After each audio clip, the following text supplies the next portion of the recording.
bar is situated smack in the middle of one of the dirtiest, toughest, wildest neighborhoods anywhere. 8th Avenue, just off 42nd Street. Anything can happen here, and does. Bums stagger along the street, holding on to lampposts and garbage cans for support. Street hustlers offer marijuana, cocaine. Well-dressed businessmen and women hurry to appointments uptown. High school students dodging traffic run across the street to the Port Authority bus terminal. Sheldon Nadelman watches the action from inside the terminal bar, just as he's watched it for the past 10 years as the bar's manager and bartender. The street's gonna get you. Gonna catch you. There's no way you're gonna survive. You gotta be the best. And you're gonna see all these people disappear from the street. The street eats them alive.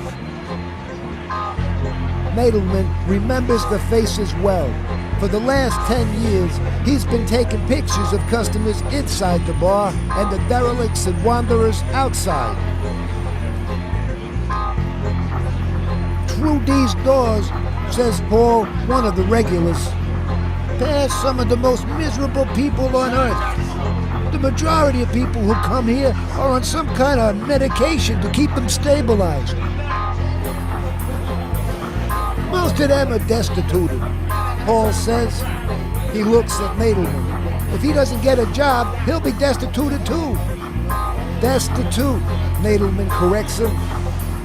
The terminal bar closes for good tomorrow. The lease is up, and owner Murray Goldman, Nadelman's father-in-law, doesn't think the place is worth the increased rent the landlord is asking.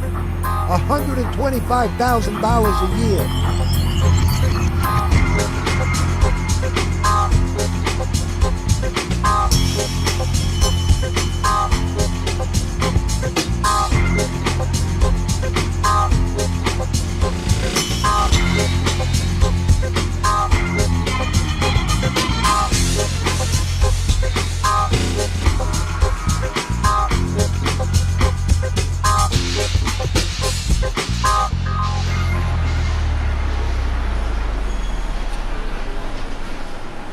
The bar is not much to look at, inside or out.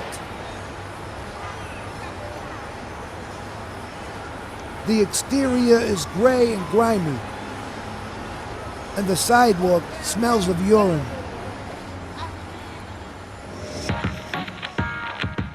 The interior is drafty, but there's plenty of room. And nearly 200 bottles of liquor from which to make drinks. And that's me doing my chemistry thing. Well, you take Gordon's gin, which is, I don't know, it's 80 proof or 86 proof, it doesn't matter. When we get a cheaper 86 proof, replace the Gordon's gin. 10 years I was there, nobody ever knew the difference. We did it with gin, we did it with scotch, we did it with cognac. But all the bars in New York do that.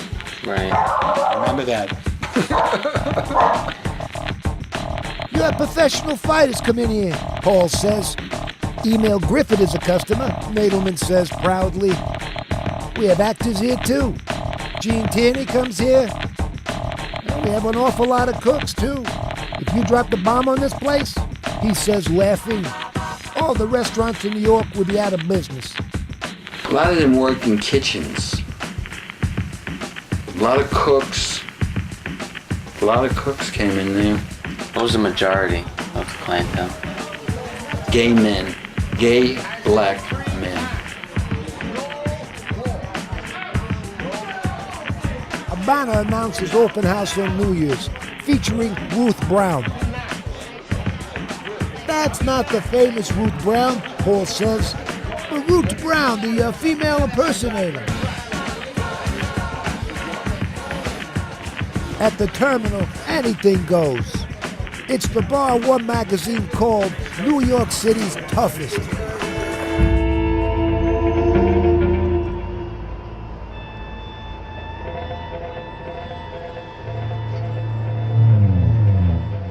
The complexion of the bar has changed over the past 15 years. Once it was home to the Hell's Kitchen crowd, burly Irishmen looking for a brawl and some booze. Mary Goldman remembers. If you think the crowd here is rough, you should have been here when we had the real street fighters. They would smash everything in sight. But the next day they would come back to say they were sorry, and they would pay for the damage. Now, nobody has the money to buy a drink, much less pay for what they break. This is Rodriguez. That was your grandfather's buddy. They would play horses all the time. Rodriguez had an accent you can cut with a knife. He was retired. He died while I was working the bar. Drinking related, but he was lucky he died in his hotel room. You know what I mean? He didn't have to go to the hospital and drag it on like a lot of guys wound up going in and out of hospitals. He was there every day till he died. Unless he was sick, he was there every day. 812 was one of the old timers, your grandfather's regulars. He wasn't around till the end though. I don't know what happened. He was just a nice little guy. He was around for a few years. He just used to come in and sit by Murray. Nice old guy. You know my friend Frankie Banana? That's his father. He was Joe DiMaggio's barber. He worked at the Plaza Hotel. Barber at the Plaza. Nice guy. I don't think he worked a day in his life. 96 years old. Here he is walking the streets coming to 25-cent beer. A couple of years. Then he comes in one day, give me a Coke. Why Coke? My doctor told me to stop drinking beer. Some of these guys were oblivious to who was in the bar, and he was one of them.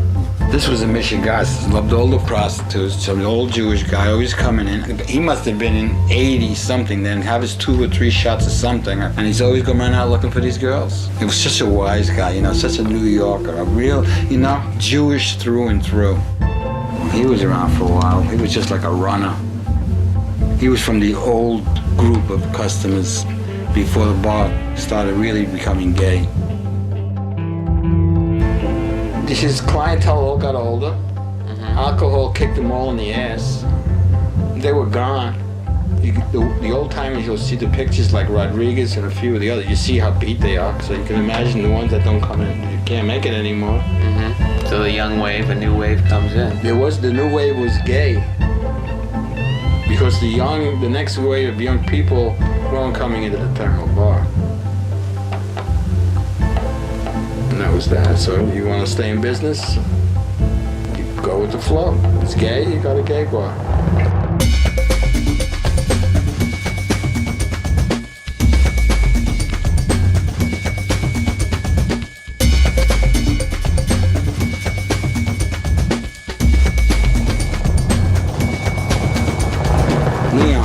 Leon was a school teacher in Brooklyn.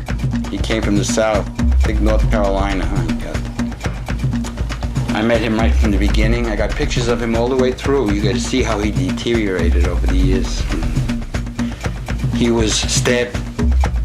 He brought home a trick, you know, him and this other gay guy picked up a trick in the street.